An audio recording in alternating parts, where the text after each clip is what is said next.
네, 여러분 반갑습니다. 큐스타디 권태원 선생입니다. 자, 오늘 여러분 교재 정의 3에 나와 있는 상한과 하한에 대해서부터 우리 한번 공부를 시작해 보도록 하겠습니다. 자, 데피니션 3을 보니까 상한, 영어로 우리가 보통 슈프리멈, 하한, 영어로 인피멈이라고 하는 것이 있는데, 자, 지난 시간에도 살짝 제가 선생님 언급을 했지만은 이 상한이라는 것과 하한이라고 하는 이런 용어, 자, 아마도 여러분들이 처음 배우시는 분들은 많이 생소하겠지만은 앞으로 여러분들이 대학에서 우리가 다루는 뭐 어떤 과를 가든지 우리가 보통 대학 수학에서는 기본적으로 이 상한, 하한 이런 용어들이 많이 나오는 용어이기 때문에 여러분들 여기서 확실하게 이해를 해 두셔야 된답니다. 자, 우리가 보통 이제 상한이라고 하는 것은 지난 시간에 살짝 언급했지만은, 그렇죠? 우리가 보통 상계죠, 그렇죠? 상계 중에 하나죠, 그렇죠? 그러니까 많은 상계의 값들 중에서 제일 작은 상계. 그래서 우리가 상한을 다른 말로 최소 상계라고 얘기한다는 거죠. 이걸 우리가 수학적으로 이제 정의를 하면 이렇게 정의되는데, 상한의 수학적 정의를 한번 읽어보겠습니다. 자, 여기 보니까 공집합이 아닌 실수의 부분집합 S가, 자, A라고 하는 상계를 가질 때에, 자, 이렇게 되는 경우는 당연히 위로 유계이겠죠, 그렇죠? 자, 이와 같은 우리가 지난 시간에 공부했던 위로 유계가 되어졌을 때에 이 부분집합 X가 만약에 A라는 상계를 가진다고 하면, 가진다고 했을 때에, 자, B가 A보다 작다이면 B는 S의 상계가 될 수 없다. 자, 이 말은 요 A라고 하는 값보다도 더 작은 상계는 존재하지 않는다 그런 얘기죠. 다시 한번, B라고 하는 값이 A보다 작으면 B는 S의 상계가 될 수 없다. A라고 하는 것이 집합 S의 상계인데 A보다도 더 작은 상계가 없다 그런 얘기죠. 그러니까 A보다도 더 작은 상계가 없다는 것은 상계 중에서 요 A라고 하는 것이 제일 작은 상계다 그런 뜻이죠. 그래서 여기에 상한을 다른 말로 최소 상계라고 한답니다. 그래서 이와 같은 A를 우리가 요 집합 S에 뭐라고? 상한. 자, 영어로는 우리가 보통 슈프리멈이라고 하는데, 예, 상한이라고 우리가 불러준다는 거죠. 그래서 결국 A는 집합 S의 상계 중에서 제일 작은 값. 그래서 우리가 보통 기호로 표시할 때는 요 A라고 하는 값을, 자, 이렇게 슈프리멈 S라고 이렇게 우리가 써주기도 한다는 거죠. 자, 그리고 하한이라고 하는 것은, 자, 우리가 지난 시간에 우리 살짝 또 살펴봤지만은, 자, 이 집합 S가 하계 A를 가질 때에, 자, 그렇게 됐을 때는 아래로 유계라고 그랬죠. 아래로 유계해서 하계 A를, 자, 하계라는 값은 여러 개 있다는 거죠.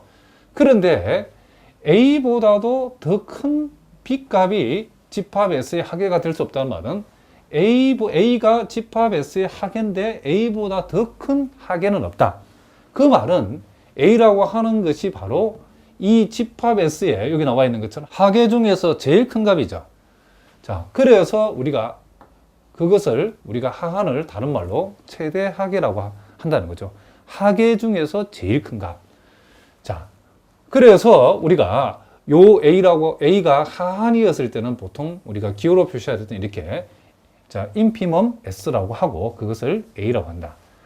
자, 요렇게 우리가 쓴다는 거죠. 자, 우리가 간단한 문제를 통해서 우리가 요걸 한번 확인해 보도록 하겠습니다. 자, 요 문제를 혹시 여러분 가운데 편입시험을 준비하는 분들은, 자, 요런 문제, 편입시험 기출문제 잘 봐두시기 바랍니다. 물론 이런 것은 편입시험뿐만 아니라 여러분들이 학교에서 치는 중간 기말 시험에서도 얼마 전에 출제될 수 있는 그런 문제랍니다. 자, 여기 보니까 집합이 1 플러스 n분의 마이너스 1의 n승을 원소로 하는데 n은 자연수인 집합이라는 거죠. 그랬을 때 이 집합의 상한과 하한을 각각 A와 B라고 했을 때 A와 B를 구해서 그 두 값을 한번 곱해봐라 그랬죠. 자, 편의상 요 집합을 우리가 집합 A라고 해봅시다. 그럼 요 집합 A를 실제로 우리가 한번 몇 개 적어보면, 자, n 대신에 1이 들어가면 1분의 마이너스 1이니까 거기다 1을 더하면 이게 뭐가 된다? 제로가 되겠죠. n 대신에 2가 들어가면 1 플러스 이게 2분의 1이 되죠. 그럼 요 값 얼마 된다? 2분의 3이 된다는 것을 알 수 있죠. n 대신에 3이 들어가면 그때는 이 부호가 마이너스가 되고 3분의 2 되겠죠. 그럼 1에서 3분의 1을 빼면 이게 3분의 2가 된다는 것을 알 수 있죠. 자, 몇 개만 더 적어 보겠습니다. n 대신에 4가 들어가면 분모는 4가 되고 요 분자는 이제 4승가하면 플러스 1이 되죠. 그러면 1 플러스 4분의 1은 4분의 5가 되겠죠. 자, 이런 식으로 n 대신에 5가 들어가면 1 마이너스 5분의 1이니까 5분의 4가 되고 n 대신에 6이 들어가면 이게 아마도 6분의 7이 될 거랍니다. 이런 식으로 요 값이 진행된다는 것을 알 수 있죠. 그러면 우리가 여기서 가만히 살펴보니까 요 집합 A의 원소 중에서 제일 작은 값이 뭐죠? 0이죠. 그렇죠? 그래서 우리가 여기서 X라고 하는 것을 집합 A의 원소라고 이렇게 우리가 둔다라고 하면 요 X, 이 집합 A의 원소 중에서 제일 작은 값이 0이죠. 그리고 보면 알겠지만 제일 큰 값은 얼마다? 2분의 3이라는 것을 알 수 있죠. 왜냐하면 자 여기에 이제 1보다 큰 값도 이렇게 배열되고 있는데 1보다 큰 값을 비교했을 때에 요 두 값을 비교하면 자 분모를 8로 통분하면 이쪽 분모는 12가 되고 이쪽 분모는 10이 되니까 요거는 8분의 12, 8분의 10이니까 요 놈보다는 요놈이 더 크죠. 그리고 요 두 놈을 비교했을 때 분모를 24로 통분하면 분모자가 30이 되고 분자가 28 되니까 그렇죠? 가면 갈수록 이와 같은 값들이 작아진다는 걸 알 수 있죠. 그러니까 여기서 이 집합의 원수 중에서 2분의 3보다는 더 큰 게 없다는 거죠. 그러면 우리가 지금 요 집합 A에 요 A라고 하는 것은 집합 A의 슈프리멈 A, 즉 상한을 가리키는 거죠. 상한이라고 하는 것은 집합 A의 그렇죠? 집합 A의 상계 중에서 제일 작은 값이죠. 그러면 집합 A의 원소를 우리가 X라고 했을 때에 우리가 이 X라고 하는 값은 2분의 3보다도 당연히 작거나 같고 뭐 2보다 작거나 같고 3보다도 작고 4보다도 작고 이런 식으로 계속 그렇죠? 많은 상계의 값들을 생각할 수 있겠죠. 그와 같은 값 중에 제일 작은 값이니까 요 값이 바로 슈프리멈 A가 되어진다는 것을 우리가 알 수 있다. 이런 얘기를 합니다. 그러니까 상한이라고 하는 것은 요 집합 A의 요 같은 경우 원소가 될 수도 있고 안 될 수도 있겠죠. 만약에 여러분이 집합 A의 원소가 2분의 3보다 작고 0보다 크거나 이렇게 된다 하더라도 요 2분의 3이라고 하는 값이 상계 중에서 최소값이라면 요게 뭐가 된다? 상한이 될 수 있다는 거죠. 그러니까 상한이라고 하는 것은 무슨 말이겠죠? 집합 A의 원소가 될 수도 있고 안 될 수도 있다. 이 등호가 들어가면 집합 A의 원소이면서 상한이고 이렇게 등호가 안 들어가면 집합 A의 원소이면서 상한이 될 수도 있다. 이런 얘기를 합니다. 자, 무슨 말이겠죠? 그리고 하한이라고 하는 것은 인피멈 A라고 하는 것은 집합 A의 하계들 중에서 제일 큰 값이니까 집합 A가 지금 원소로서 제일 작은 값이 지금 0이죠. 그렇죠? 요 0이 뭐가 된다? 요 정의에 의해서 하한이 되어진다는 것을 우리가 알 수 있다는 거죠. 왜냐하면 여기 보다시피 하한이라고 하는 것이 집합 A의 하계라고 하는 것은 이제 집합 A의 원소가 0보다 크거나 같을 수도 있고 마이너스 1, 마이너스 2, 마이너스 3 이런 값들보다 크다라고 할 수 있죠. X는. 그와 같은 하계들이 있는데 그와 같은 하계들 중에서 제일 큰 값이 바로 0이라는 것을 알 수 있죠. 그러니까 하한 역시도 무슨 말이겠죠? 하한 역시도 집합 A의 원소가 될 수도 있고 이 동호가 안 들어가면 안 돼도 상관없습니다. 무슨 말이겠죠? 자, 어쨌든 우리가 구하고자 하는 값은 상한하고 하한을 곱한 값이니까 A와 B를 곱하면 뭐가다? 0이 되기 때문에 우리가 구하는 답은 요 1번이다. 이런 얘기를 합니다. 자, 요 편입시험에 나왔던 문제인데 어쨌든 간에 뭐 편입시험이든 여러분 학교 시험이든 얼마든지 출제할 수 있는 좋은 문제랍니다. 그래서 일단 여러분들이 용어적으로 여러분들이 상한, 슈프리멈, 하한, 인피멈이라고 하는 요 용어를 여러분들이 잘 기억하고 상한의 정확한 정의, 하한의 정확한 정의를 여러분들이 잘 알아두셔야 된답니다. 처음에는 조금 많이 낯설지만 여러분들이 점점점 진행해 나가면 얼마든지 이해하고 소화할 수 있도록 선생님이 해줄 테니까 차근차근 따라오시기 바랍니다. 자, 그리고 이제 여러분들이 실수의 완미성 공리. 자, 우리가 중요한 3대 공리가 있답니다. 수학에는. 우리가 보통 이제 체의 공리, 또 순서 공리, 완비성 공리. 자, 이렇게 중요한 3가지의 공리가 있는데, 자, 여기 보니까 실수의 완비성 공리라고 하는 거는 공리라고 했을 때 여러분들이 이 증명이나, 그쵸? 또 왜 그런지 이렇게 묻거나 따지면 안 되죠. 그쵸? 이 공리라는 것은 여러분 그대로 받아들여야 되고, 요 단어 하나하나 빼놓지 말고 정확하게 암기해 두셔야 됩니다. 우리가 종종 앞으로 공부하다 보면 보게 될 거랍니다. 자, 실수의 완비성 공리라는 것은 다른 게 아니고 어려운 내용은 아니랍니다. 어떤 집합 x가 위로 유계이면 그 집합은 반드시 상한, 즉 슈프림um x가 상한이 존재한다라는 것이 실수의 완비성 공리랍니다. 그러니까 우리가 집합 x의 원소를 이런 식으로 스몰 x라고 하게 되면 위로 유계되면 이 집합 x라고 하는 것은 예를 들어 무슨 세모보다 작거나 같다, 네모보다 작거나 같다, 별표보다 작거나 같다 이런 식으로 우리가 표현이 가능하죠. 그렇죠? 그럼 이런 폼이 되어질 때 우리는 위로 유기를 한다겠죠. 자, 무슨 말이겠죠? 그러면 우리가 위로 유기라는 것은 이와 같은 무슨 값을 상계의 값들을 갖게 되고, 그러면 그 상계의 값 중에 가장 작은 상한을 우리가 생각할 수 있다는 거죠. 그렇죠? 있다는 사실에 대해서 공리니까 따지지 말고 그렇게 받아들이라. 그런 얘기를 합니다. 무슨 말이겠죠? 그러면 이 완비성 공리의 동치 명제는 뭘까요? 그러면 반대로 여기서 위로 유기가 아니고 여기처럼 아래로 유기하면 그때는 뭐가 존재한다? 반드시 그렇죠. 하한, 즉 인피멈 x가 존재하겠죠. 무슨 말이겠죠?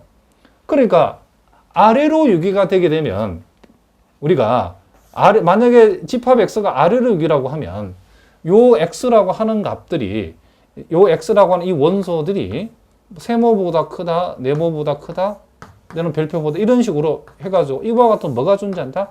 하계가 존재하겠죠. 그럼 하계가 존재하면 그 하계 중에 가장 큰 값인 최대 하계, 즉 하한이 존재한다라고 얘기할 수 있다는 거죠. 어떻게 알아? 공리니까 따지지 말고 닥치고 이렇게 여러분들이 받아들이라 그런 얘기를 합니다. 자, 무슨 말인지 아시겠죠? 자, 여러분 이제 세오롬 2에 나와 있는 요 단조 수렴 정리라고 나와 있죠. 자, 요 정리는 여러분들이 반드시 꼭 기억해 두셔야 된답니다. 여러분들이 어떤 공대생이든 아니면 상대생이든 또 여러분 뭐 수학을 전공한 학생이든 상관없이 요 단조 수렴 정리는 요 대단히 중요해서 뭐 경제 수학 같은 데서도 이렇게 나온답니다. 자, 일단 이 단조 수렴 정리라는 것은 뭐냐면 수열 xn이 있는데 이 수열이 단조 증가 수열, 그러니까 단조 증가 수열이라는 것은 여러분들이 함수로 말하면 증가함수 생각하시면 된답니다. 계속 증가만 하는 함수. 근데 단조 증가 수열이고 위로 유계, 요 두 내용이 결합이 되면 이 수열이 단조 증가 수열인데 위로 유계다. 그러니까 이 수열이 그렇죠, 이렇게 계속 증가를 하는데 위로 유기라는 것은 여기 이제 증가의 한계폭이 이제 끝이 있다는 거죠. 그죠? 요런 형태가 되어졌을 때는 요 수열은 수렴한다는 거죠. 이 수열은 반드시 수렴하는데 그 극한이 어떻게 되냐면 리미트 n이 무한대로 xn의 극한이 바로 요 집합의 요게 뭐죠? 상한이죠.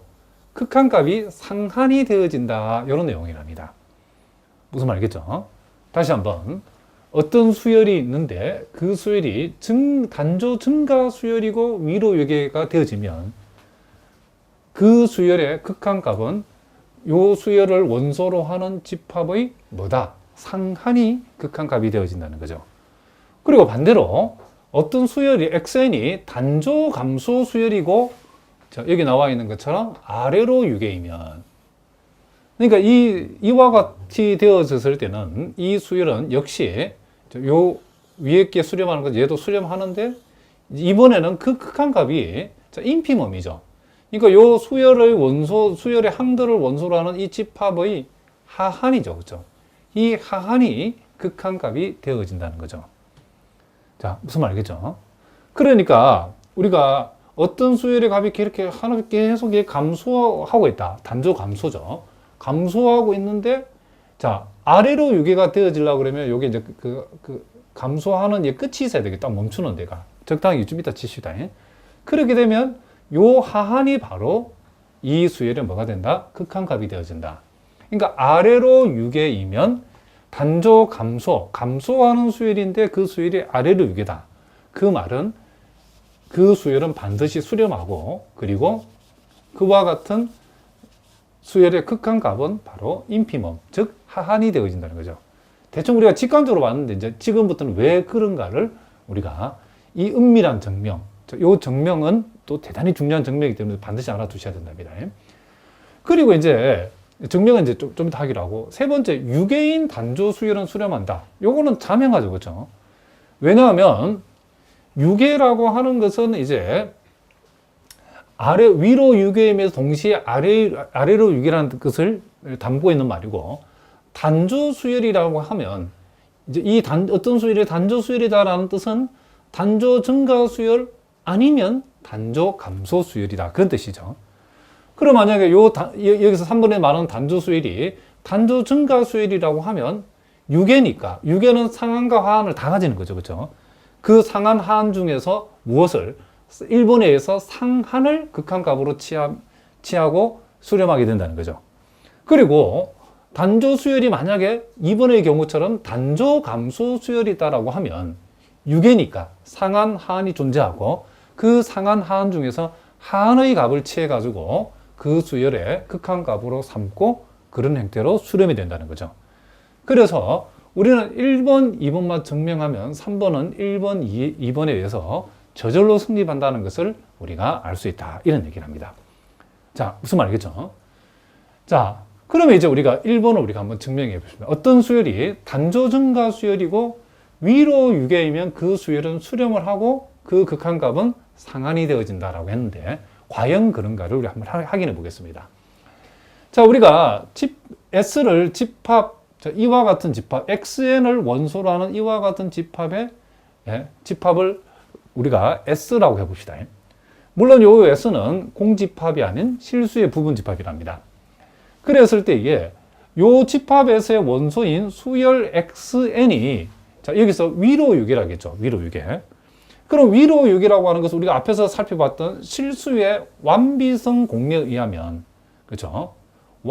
완비성 공리에 의하면 위로 유계인, 그렇죠? 경우는 반드시 뭘 갖는다? 상한을 갖는다라고 했죠. 자, 실수의 완비성 공리에서 어떤 집합이 위로 유계이면 그 집합은 반드시 뭘 갖는다? 상한, 즉 수프리멈 S를 갖는다는 거죠. 그래, 우리가 집합에서의 상한을 편의상 우리가 이렇게 X라고 한번 둬보겠습니다.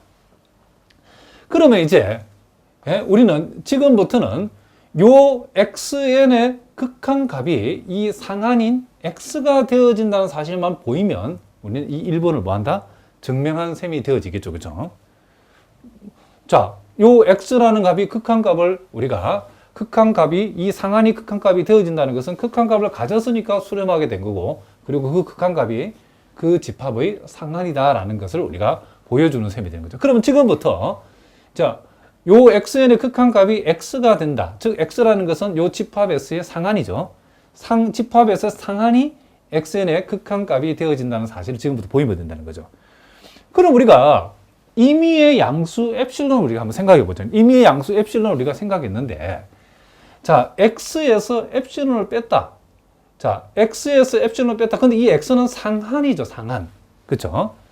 그러면 x 마이너스 엡실론이라는 것은 s의 상계가 아니죠, 그렇죠? 자, 상한이라고 하는 것은 상한도 일종의 상계 중에 하나랍니다, 그렇죠? 근데 상한이라는 것은 상계 중에서 제일 작은 값인데, 이 x가 상계 중에서 제일 작은 값인데 거기서 엡실론을 뺐다라고 하는 것은 무슨 말이겠죠? 뺐다라는 것은 x-엡실론이라고 하는 것은 s의 상계가 절대로 아니죠, 그렇죠? 그러니까 우리가 이 집합에서의 원소를 우리가 xn으로 표현했는데, xn으로 표현했을 때에 지금 x라고 하는 것이 집합 s의 뭐다? 지금 상한이라고 했다는 것은 적어도 xn은 x보다는 작거나 같은 값이죠. 무슨 말이겠죠?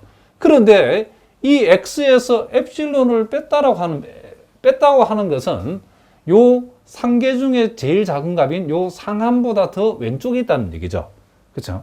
그와 같은 값은 분명히 지금 상계가 아님이 틀림없다는 거죠.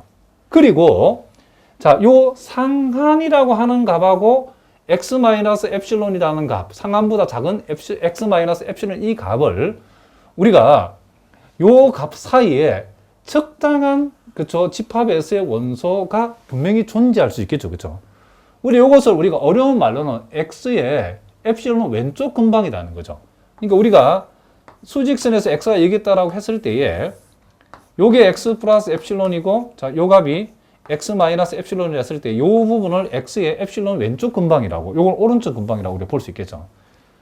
그러니까 지금 x라는 값보다 틀림없이 x 마이너스 엡실론은 그쵸? 집합 S 안에 더 x보다는 작은 쪽에 들어가 있는데 요 사이에 적당한 무슨 값이 집합 S의 원소인 적당한 원소가 분명히 하나 들어있다는 거죠.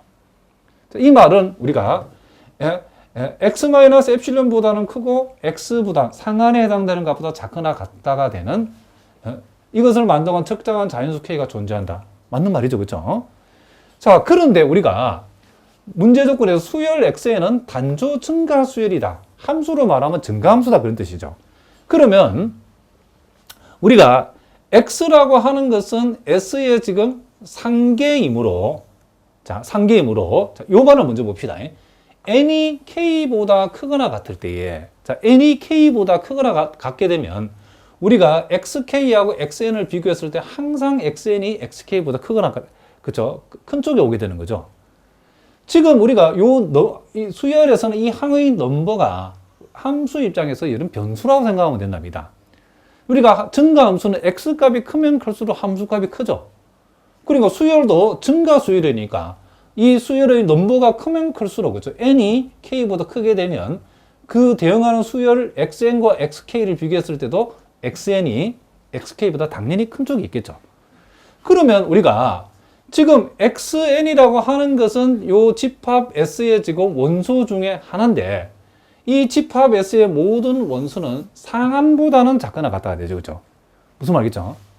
상한보다는 작거나 같기 때문에 이 상한에다가 엡실론을 더한 값보다 요 xn이 작은 것은 틀림없죠. 양변에 우리가 요 x값이 양변n이고 요 x에다가 엡실론만큼을 더해버리면, 즉 수직선에 봤을 때 x 플러스 엡실론은 x보다 큰 쪽에 있죠. 요 값하고 x보다도 아래쪽에 x보다 작거나 같은 동네에 있는 이 수열의 원소 xn은 요 놈보다 작음이 틀림없죠, 그렇죠? 무슨 말이겠죠? 그러니까 이 집합 S의 원소인 xn은 상한인 x보다도 더 큰 x 플러스 엡실론보다 작다는 것은 당연한 얘기랍니다. 그리고 우리가 앞에 살펴본 것처럼 이 xk라는 것은 x-엡실론보다는 크다라고 했죠. 그럼 우리가 이제 요 사실로부터는 우리가 어떤 것을 이끌어낼 수 있냐면 이것을 이끌어낼 수 있겠죠. 자, 여러분 보다시피 그럼 xn 입장에서는 xn은 x-엡실론보다는 크고 그리고 x 플러스 엡실론보다는 작다 이런 얘기죠. 그럼 이 말은 우리가 양변에 우리가 x를 똑같이 빼버리면 마이너스 엡실론보다는 xn 빼기 x가 크고 엡실론보다는 작다는 얘기죠. 그럼 이 말은 우리가 보통 절대값으로 표현하면 xn 빼기 x의 절대값은 엡실론보다 작다라고 하는, 즉 이와 같은 결과를 우리가 얻어낼 수 있다 이런 얘기죠. 그러면 이제 우리가 자 봅시다. 임의의 양수 엡실론에 대해서 자 그리고 적당한 자연수 k가 존재해서 n이 k보다 크거나 같아일 때에 xn하고 x 사이의 거리를 나타내는 xn-x의 절대치가 엡실론보다 작다를 만족한다는 것은 우리가 앞에서 배운 수열의 극한의 수렴의 정의에 의해서, 그렇죠? 수렴의 정의에 의해서 우리는 x라고 하는 값이 지금 xn의 극한 값이다라고 우리가 얘기할 수 있죠. 그러니까 수열 xn의 극한이 지금 x라는 거예요, x. 그런데 그 x가 원래 뭐였죠? 수프리멈 s, 즉 수프리멈 s라, 즉 집합 s의 이게 뭐였죠? 상한이었다는 거죠. 이 x가 상한. 그러니까 결과적으로 보니까 이제 요 xn이 단조 증가 수열이고 위로 유계이면 이 xn은 수렴하는데 그 극한이 바로 요 수열 xn의 무엇을 지금 상한을, 그쵸, 극한으로 하는, 자, 이와 같은 극한 값으로 수렴이 되어진다는 사실을 우리가 알 수 있다 이런 얘기를 합니다. 자, 무슨 말인지 아시겠죠?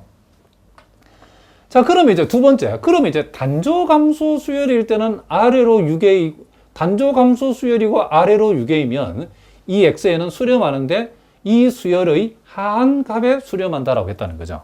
자, 왜 그런지 여기 한번 살펴보겠습니다. 두 번째 증명.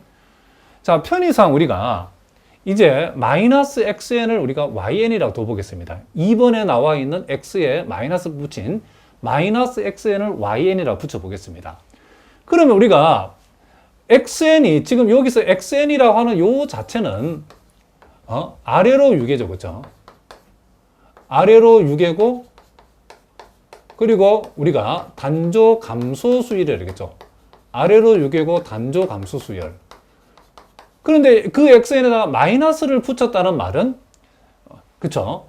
즉 마이너스를 붙인 이yn은 당연히 반대가 되니까 위로 유계가 되어지겠죠? 그리고 단조 증가가 되겠죠. 다시 한번 아래로 유계이고 단조 감소 수열인 xn에다가 마이너스를 붙인 마이너스 xn 즉 yn이라고 하는 것은 당연히 이제 부호를 바꿨으니까 마이너스 붙여버리게 되면 아래로 유계는 위로 유계로 바뀔 거고 단조 감소 수열은 단조 증가 수열이 되겠죠. 자, 그러면 우리가 어떤 수열이 위로 유계고 단조 증가 수열은 우리가 금방 증명한 요 1에 의해서 이 수열은 위로 유계고 단조 증가 수열인 경우에는 반드시 극한값이 나오는 즉 수렴하는데 바로 무엇에 수렴한다? 그 수열 yn에 무엇에? 슈프리멈, 즉 상한에 수렴한다는 것을 우리가 금방 1에 의해서 우리가 살펴봤죠. 자, 여기까지 아시겠죠? 그런데 이제 여기서 여러분 살짝 요걸 한번 봅시다. 자, 요거 여러분 조금 어려울 수 있는데 요거 선생님이 직관적으로 설명해 보겠습니다. 일단 요거 잠시 잊어놓고 우리가 마이너스 x를 원소로 하는 어떤 집합의 하한이라고 하는 것은 뭐와 같냐면 여기 있는 마이너스를 밖으로 딱 떼버리면 x를 원소로 하는 집합의 뭐와 같냐면 상한의 반대부호와 같답니다. 자, 이걸 너무 여러분 어렵게 생각하지 말고 선생님 아주 간단한 제가 예를 한번 들어보겠습니다.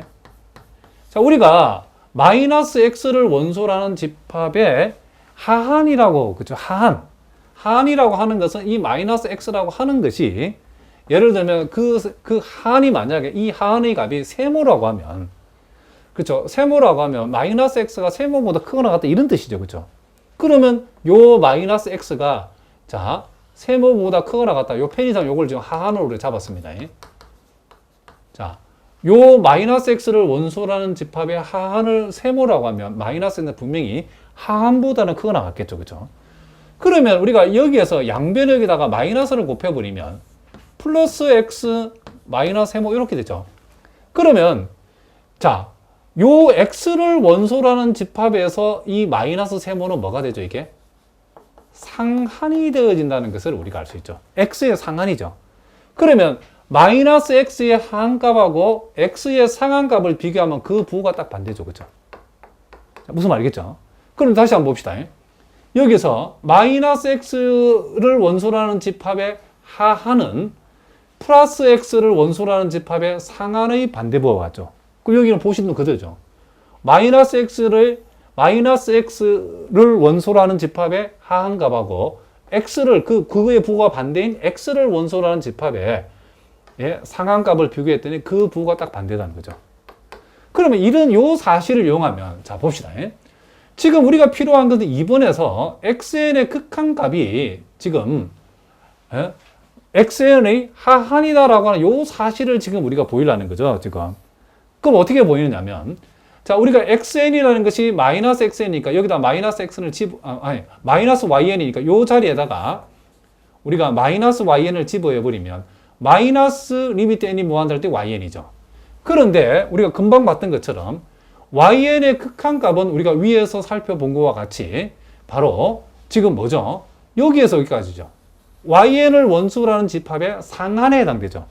그리고 여기 마이너스가 마이너스를 그대로 온 거라면 요 마이너스 여기 왔던 마이너스가 그런데 지금 y를 원소라는 집합의 상한의 반대부호는 요 마이너스를 이 안쪽으로 집어해 버리면 하한으로 바뀌죠. 그죠? 그러니까 여기서 상한, 하한 여러분 연산을 하실 때는 요 마이너스가 들랑달랑 할 때에 마이너스가 바뀌는 게 안으로 들어오면 이 상한이 뭘로 바뀐다? 하한으로 바뀐다라고 기억하시면 크게 무리가 없답니다. 그러니까 요 마이너스 안에 들어와서 마이너스yn의 뭐와 같다? 하한과 같다는 것을, 즉 마이너스yn을 원소로 하는 이 집합의 하한과 같다는 것을 우리가 알 수 있죠. 무슨 말이겠죠? 그러면 이제 마이너스yn이 뭐였죠? 양변에 마이너스 곱하면 이 마이너스yn은 플러스 xn이죠. 그럼 결국 xn을 원소로 하는 집합의 하한과 같다는 것을 우리가 알 수 있다는 거죠.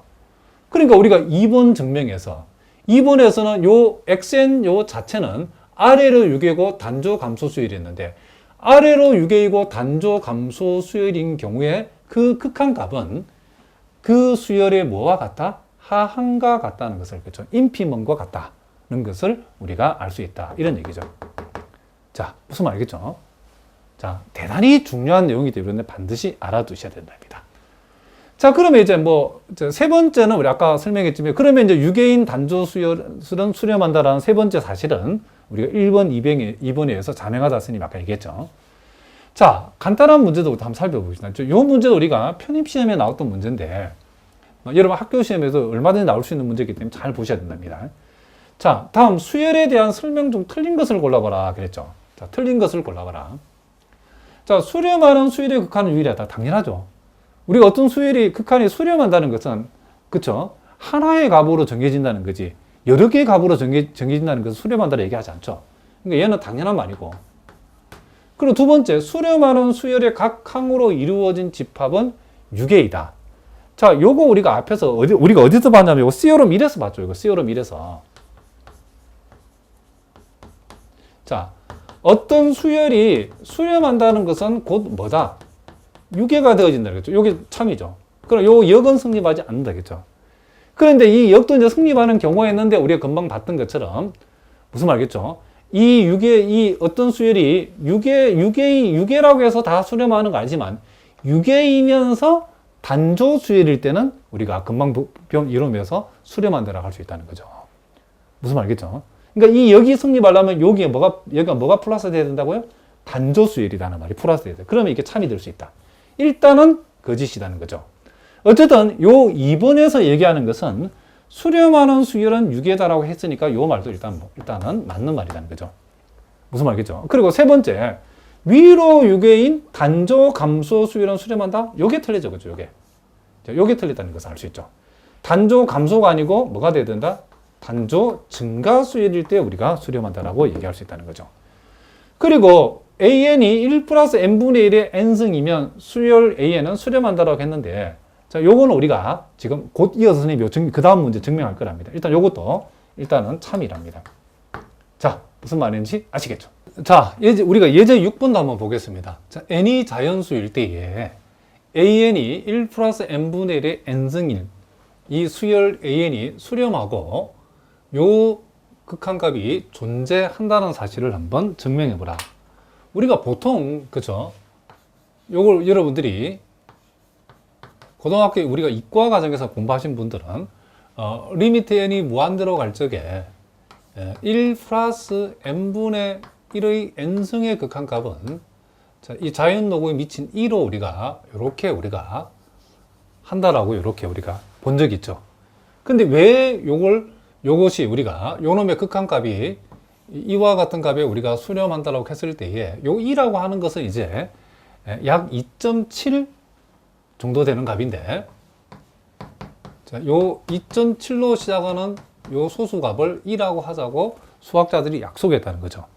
자, 그건 중요하지 않고, 그럼 요 1 플러스 n분의 1의 n승의 극한값이 정말 수렴하는지를 우리가 증명하지는 못했답니다. 고등학교 과정에서는. 그럼 우리 요 대학미적분학에서는 요 놈의 극한값이 수렴한다는 사실을, 존재한다는 극한값이 존재하고 수렴한다는 사실을 우리가 증명을 할 수 있다는 거죠. 지금까지 우리가 배운 내용을 가지고. 자, 일단 우리가 AN이 지금 1 플러스 n분의 1의 n승인데, 이것을 이항정리 공식을 이용해서 이렇게 전개를 한 거죠. 그죠? 자, 혹시 여러분 가운데 1 플러스 n분의 1의 n승의 전개를 고등학교에서 잘 모르시는 분들은, 여러분들이 꼭 요 공식은 여러분 잘 모르시는 분들은 질문을 해 주시기 바랍니다. 학습 질문 게시판을 통해서. 자, 어쨌든 1 플러스 n분의 n승을 전개하면 nc0, n분의 1의 0승, nc1, n분의 1의 1승 이런 식으로 ncn의 n분의 1의 n승까지 이렇게 우리가 전개가 되어진다는 것을 우리가 알 수가 있답니다. 자, 그러면 우리가 n분의 1의 0승은 1이고 nc0, 아니, 요 놈도 1이고 요 놈도 1이니까 이 값은 1이 되어지고, 그리고 여기에서 요 부분은 우리가 nc1이라고 하는 것은 n이죠. 그리고 n분의 1을 곱했으니까, 자, 그래서 요 n하고 n을 약분하면 1만 남죠. 그 1을 편의상 1 팩토리얼 분의 1이라고 적었답니다.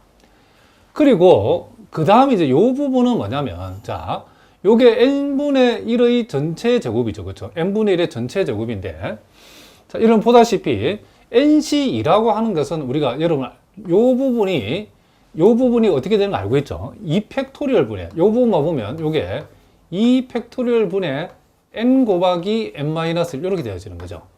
자, 그 부분이 지금 2 팩토리얼 분의 n 곱하기 n-1 이렇게 표시되어 있답니다. 자, 무슨 말이겠죠? 그런데 우리는 여기에서 요 n하고 요 n을 하나씩 약분을 시키고 n분의 n-1을 이렇게 우리가 적을 수 있겠죠. n분의 n은 1, n분의 -1은 이렇게 우리가 표시할 수 있다는 거죠. 같은 방법으로 이제 그 다음 이제 nc3의 n분의 1의 3승도 그와 같이 정리하면 이렇게 되어진답니다. 이렇게. 자, 여기에서도 우리가 요 n하고 요 n을 n3승을 약분하면 요게 n제곱이 되어지겠죠. 그럼 요게 n제곱인데 n 하나를 요 갈로로 보내가지고 1-n분의 1을 만들고, 요 하나 남아있는 n을 n-2로 보내가지고 1-n분의 1을 만들 수 있겠죠. 이런 식으로 제일 마지막 것도 이런 식으로 우리가 얼마든지 요 부분도 이렇게 우리가 만들 수 있다는 것을 해보면 알 수 있답니다. 요 자세한 계산 혹시 여러분 이해가 안 되는 분들은 꼭 질문해 주시기 바랍니다. 그러면 이제 우리가 여기에서 우리가 여태까지 계산한 게 AN이 있죠. AN이 이렇게 되어진다는 사실을 우리가 여기서 확인했답니다. 그러면 이제 우리가 AN 플러스 1이라는 것은 요 N 대신에 N 플러스 1을 대입하면 되겠죠. 그죠? N 대신에 N 플러스 1을 대입하고 N 대신에 각각 N 플러스 1을 대입하면 이것의 전개의 결과는 여기에도 똑같이 요 N 자리에다가 뭘 집어넣으면 된다? N 플러스 1을 집어넣으면 된다는 거죠.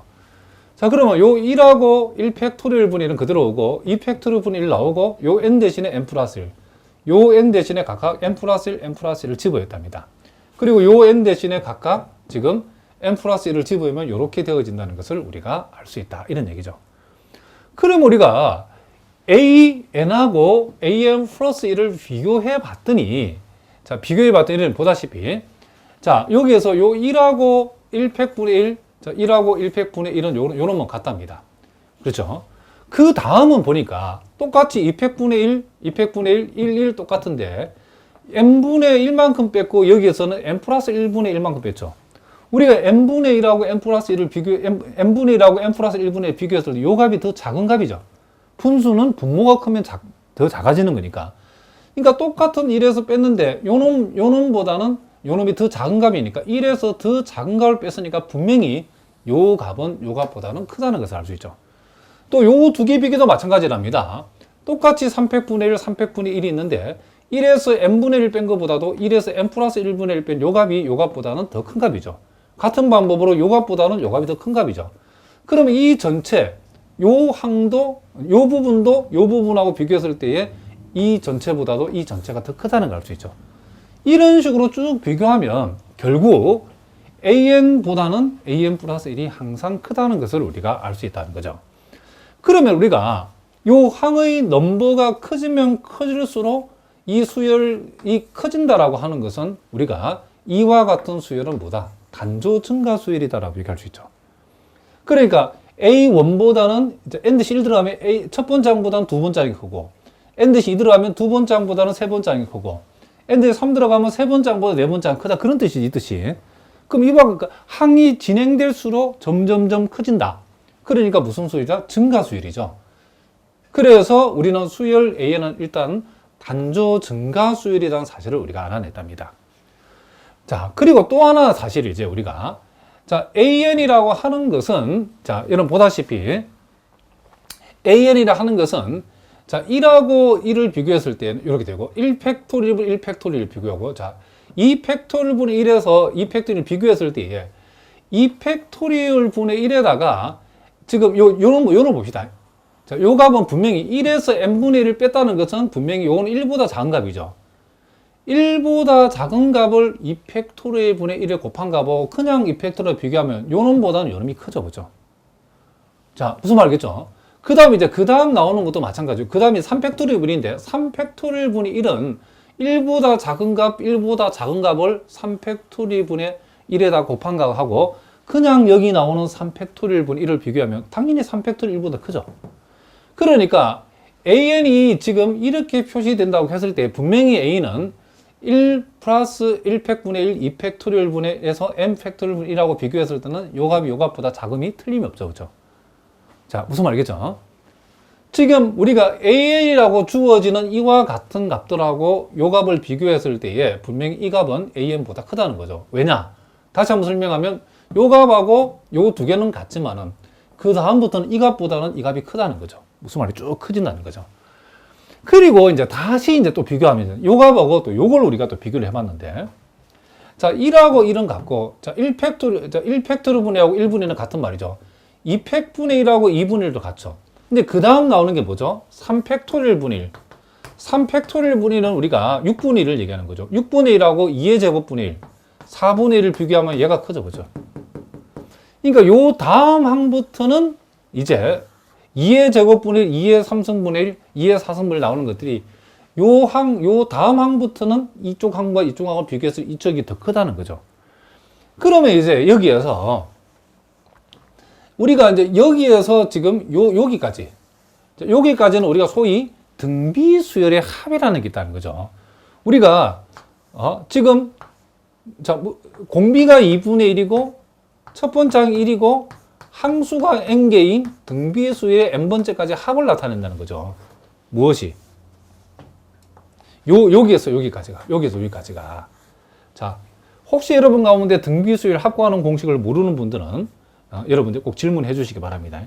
그래서 분모 분자에 2를 곱해버리면 결국 이게 요렇게 우리가 되어진다라고 얘기할 수 있겠죠. 자, 무슨 말이겠죠? 그래서 우리가 이 값을, 이 우변을, 요 부분을 정리해보니까 1은 그대로 오면 되고, 요 박스 친 부분을 정리하면 이렇게 되어진다는 거죠. 그러면 이제 우리가 여기에서, 자, 1에서 이만큼을 뺐다는 것은 분명히 요 값은 1보다는 작은 값이죠. 1보다는 작은 값이죠. 그러면 1보다 작은 값에다가 2를 곱하면 이 전체는 2보다는 작은 값이죠. 그럼 거기다 1을 더했다. 이 전체가 3보다는 작다는 사실은 확실하죠. 그죠? 자, 무슨 말이겠죠? 그러면 결국 an이라고 하는 것이 3보다 작다. 즉, 이 수열의 모든 항이 3보다 작다라고 표시된다는 것은 바로 이 수열 an은 뭐다? 바로 위로유계라는 사실이 우리가 확실하다는 것을 알 수 있죠. 자, 무슨 말이겠죠? 수열의 모든 항들이 3보다 작다. 자, 우리가 어떤 적당한 값 m이 존재해가지고 an이 m보다 이렇게 작다 내지는 작거나 같다로 표시될 때, 이런 m이 존재할 때에 이와 같은 수열을 우리는 위로 유기한다겠죠. 그러니까 위로 유기에 정해서 이게 an이라고 하는 것은 위로 유기가 되어짐이 틀림없다는 거죠. 그럼 우리가 단조 증가 수열이고 위로 유계다? 그것은 우리가 조금 전에 공부한 시오럼 2에 의하면, 그쵸? 시오럼 2에 정확하게 1의, 시오럼 2의 1에 의해서 이와 같은 수열은 뭐 하더라? 수렴하더라는 것을 우리가 알 수 있죠. 수렴하고 또 그 수렴에, 그쵸? 수렴하는 극한값은 요 an을 원소로 하는 집합에 있어서, 그러니까 또는 이 수열 an의 상한값에 수렴한다라고 우리가 얘기해 줄 수 있다. 이런 얘기를 합니다. 자, 무슨 말이겠죠? 그래서 결국 이와 같은 수열의 극한은 수렴하는데 실제로 이제 이 극한의 수렴값을 수학자들이 편의상 2라고 하자고 약속을 했답니다. 무슨 말이겠죠? 우리가 지금 증명하고 수렴한다는 것을 증명을 했고 그 수렴값은 이제 2라고 하자고 약속했기 때문에 여러분들은 이제 2라고 꼭 기억해 두시면 된다. 이런 얘기를 합니다. 자, 이것도 여러분들이 이 대학교 시험, 중간 기말 시험에서 얼마든지 시험 문제를 볼 수 있는 문제이기 때문에 잘 봐두시기 바랍니다.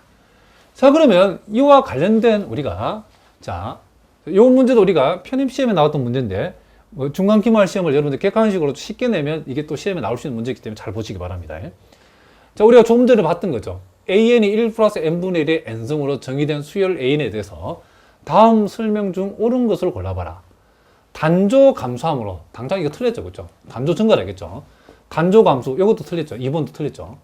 그리고 3번, 단조 증가함으로 무한대로 발산한다. 이 수렴한다 그랬죠, 그죠? 이거 틀렸죠. 단조 증가하고 아까 우리가 위로 유계라고 했죠. 그래서 우리가 시오럼 2에서 이것은 수렴한다라고 얘기했기 때문에 요 4번이 정답이 된다라고 얘기해 줄 수 있다. 이런 얘기를 합니다. 자, 무슨 말인지 아시겠죠? 자, 마지막으로 우리 예제 7번 문제를 보겠습니다.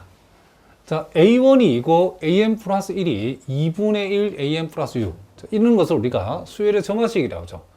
자, 이와 같은 이 수열의 점화식이 주어졌는데, 자, 이 수열 AN의 수렴 및 발산을 조사하고 수렴하는 경우에 그 극한을 한번 구해봐라. 그렇죠?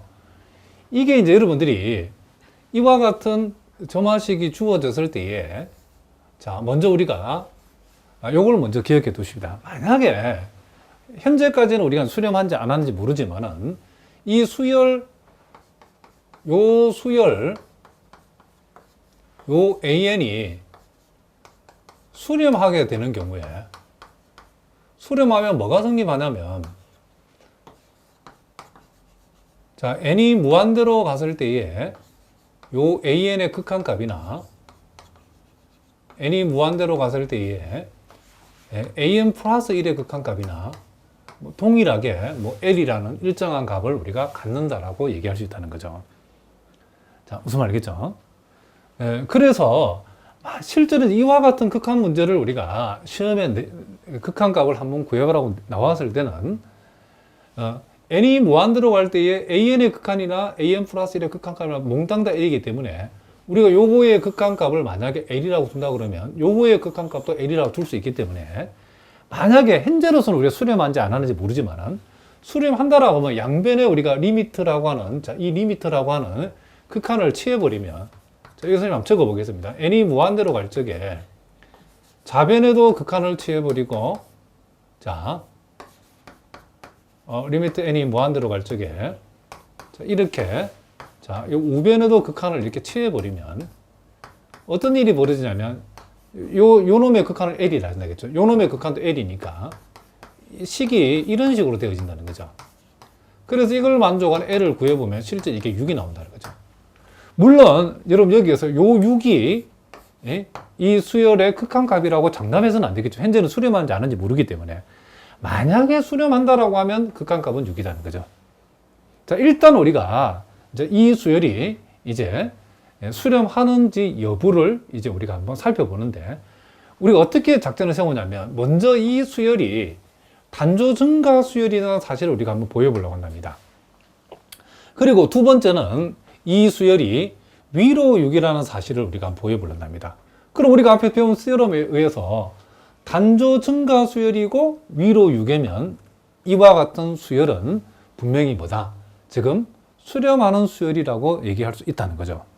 그리고 그 극한값은 그 수열의 상한이 되어진다는 것도 우리가 이미 배웠죠. 자, 그러면 우리가 먼저 두 가지를 먼저 보여보겠습니다. 첫째는 이제 단조 증가 수열을 보이기 위해서 어떤 작전을 쓰냐면, 단조 증가 수열이라는 것은 모든 n값에 대해서 an보다는 an 플러스 1이 크다는 사실을 보이면, 이게 이제 요걸 보이면 곧 단조 증가 수열임을 보이는 셈이죠. 그러면 모든 자연수 n에 대해서 an보다는 an 플러스 1이 크다는 사실을 우리가 소위 이제 수학적 기납법으로 우리가 한번 보여볼란답니다. 지금 우리가 증명하고자 하는 요 사실을 모든 자연수 n에 대해서 이 부등식이 성립한다고 보이는 방법은 n이 1일 때에 이 부등식이 성립함을 보이고, 그 다음 n이 k일 때 성립한다라고 가정했을 때에, 무슨 말이겠죠? n이 k일 때 성립한다 가정했을 때에 n이 k 플러스 1일 때도 성립한다는 사실을 보이면 우리가 모든 자연수에 대해서 이것이 성립한다고 보이는 셈이죠. 자, 여러분 고등학교 때 봤던 수학적 기납 그대로 쓰면 된답니다. 그러면 실제로 n 대신에 여기다가 1을 집어해 봤더니, 자, n 대신에 여기다가 1을 집어해 봤더니 a의 2는 2분의 1 a1 플러스 6이죠. 그럼 실제로 a1이 2가 들어가니까 여기 4가 나왔죠. 그럼 분명히 A1은 2인데 A2는 4니까 A1하고 A2에 대해서는 이 부등식이 성립한다는 사실을 우리가 확인할 수 있죠. 그 다음 이제 n이 k일 때 성립한다라고 우리가 가정했다는 말은 이제 이 부등식이 성립한다라고 가정했다는 거죠. 그랬을 때에 양변에 똑같이 6만큼씩 더했어요. 그리고 양변에 똑같이 2로 나누어 줬답니다. 그러면 요것은 우리가 요 점화식에 의해서 뭐와 같죠? 요거는 AK 플러스 1과 같죠? 요것은 요 점화식에서 n 대신에 k 플러스 1을 대입한 모양이니까 요 부분은 AK 플러스 2에 해당된다는 것을 알 수 있죠. 그러면 요 부등식이 나왔죠. 그죠? 이 말은 요 주어진 부등식이 n 이퀄 k 플러스 1을 대입했을 때 n 이퀄 k 플러스 1일 때 성립한다는 사실을 우리가 여기서 확인시켜 주는 거죠. 그러니까 n 이퀄 k일 때 성립한다고 가정했더니 n 이퀄 k 플러스 1일 때도 그죠? 성립하더라는 사실을 우리가 확인했다는 거죠. 그렇게 되었을 때 우리가 수학적 기납법에서 모든 자연수 n에 대해서 이 부등식이 성립한다라고 우리가 얘기해 줄 수 있다는 거죠. 그러면 우리가 여기서 요 부등식이 모든 자연수 n에 대해서 성립한다는 것을 보였다는 말은 이 수열은 결국 뭐다? 단조 증가수이라는 사실을 보였다. 이런 얘기를 합니다.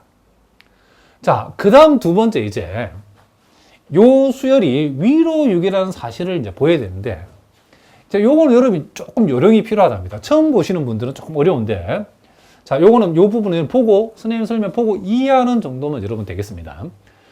만약에 지금 그랬죠. 아까 우리가 이 주어진 수열이 수렴하지는 하는지 하는지 안 하는지는 모르지만 만약에 수렴한다라고 하면 그 극한값은 6이 된다겠죠. 그죠? 그러면 이 6은 뭐와 같죠? 이 6은 상한에 해당된다라겠죠. 주어진 수열의 상한. 만약에 수렴한다라고 하면 위로 6에이면서 이 값은 상한이 되어진다. 이 극한값은 상한이 된다겠죠. 그러니까 우리가 잘 모르니까 일단 이 가정을 한번 해보죠. AK가 6보다 작다라고 이렇게 우리가 한번 추측을 한번 해본 거죠. 이거는 요 값이 만약에 극한값이 있다면 6이라는 사실을 미리 우리가 짐작을 해가지고 요 AK가 상한에 해당되는 6보다 일단 작다라고 일단 가정을 해본 거죠. 그러면 이제 과연 6보다 작다는 사실을 우리가 AK가 어떤 항이 지금 6보다 작다는 이 사실을 두고 이걸 완전히 일반화시켜서 모든 항들이 6보다는 작다는 사실을 확인한다라고 하면 이게 위로 6개가 되겠죠. 그럼 과연 그런가를 확인해 보자는 거죠. 역시 양변에 똑같이 6을 더하고 그리고 양변을 2로 나누었답니다. 그러면 이 부분은 이 점화식에 의해서 AK 플러스 1이고 결국 AK 플러스 1이 6보다 작다가 된 거죠. 그러면 K번장이 6보다 작은데 K 플러스 1번장도 6보다 작다. 이 말은 모든 항이 6보다 작다라고 얘기할 수 있는 거죠. 그렇죠? 그러니까 K 대신 1이 들어가면 1항이 6보다 작으면 K 대신에 요거는 두 번장이 되죠. 두 번장 6보다 작은 거. K 대신 2를 집어넣으면 두 번장이 6보다 작으면 요거는 세 번장이 되죠. 세 번장 6보다 이런 식으로 AK가 6보다 작을 때 AK 플러스 1이 6보다 작다는 것은 모든 항들이 6보다 작다 이런 얘기죠. 무슨 말이겠죠? 그럼 모든 항이 6보다 작다는 것은 실제로 우리가 요게 상한인지 아닌지 모른다 하더라도 이 수열은 어쨌든 간에 어떤 일정한 그죠? 특정한 값보다 작다라고 표현할 수 있다는 말은 이 수열은 위로 6이라고 할 수 있다는 거죠. 그럼 우리가 1과 2에 의해서 우리가 소위 단조 수렴 정리에 의해서 우리가 수열 A에는 뭐다? 수렴하는 수열이라는 사실을 우리가 알 수 있다는 거죠. 그럼 이제 여기서 이제 수렴했다라고 확인되었기 때문에 우리가 요 AN의 극한값을 L이라 한다고 하면 AN 플러스 1의 극한값도 역시 L이 되어진다는 거죠. 그럼 양변에 우리가 리미트를 취해서 아까 금방 했던 이 과정에 의해서 결국 극한값은 6이라는 사실을 우리가 구해줄 수 있다. 이런 얘기를 합니다. 자, 무슨 말인지 아시겠죠?